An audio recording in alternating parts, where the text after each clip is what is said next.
చూడు మిత్రమా, నువ్వు నా కోసం అత్యంత విలువైన బహుమతిని తీసుకొచ్చావు. నిజానికి నువ్వు నీ సర్వస్వాన్ని నా కోసం తీసుకొచ్చావు. నేను ధన్యుణ్ణయ్యాను. ఇక నీ పని గురించి అంటావా? చూడు సుధామా, ఇప్పుడు నువ్వు ద్వారకలో రానున్న మహాశివరాత్రి నాటి పూజకు పౌరోహిత్యం వహించాల్సి ఉంటుంది. ఈ సందర్భంగా ఇక్కడ జరిగే పూజల కోసమై ఒక అత్యంత గొప్ప పురోహితుడు రానున్నాడు.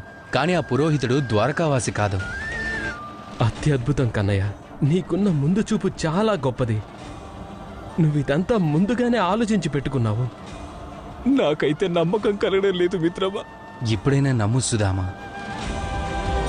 అందరూ చెప్పండి, మహాపండితుడు సుధామాకి జై.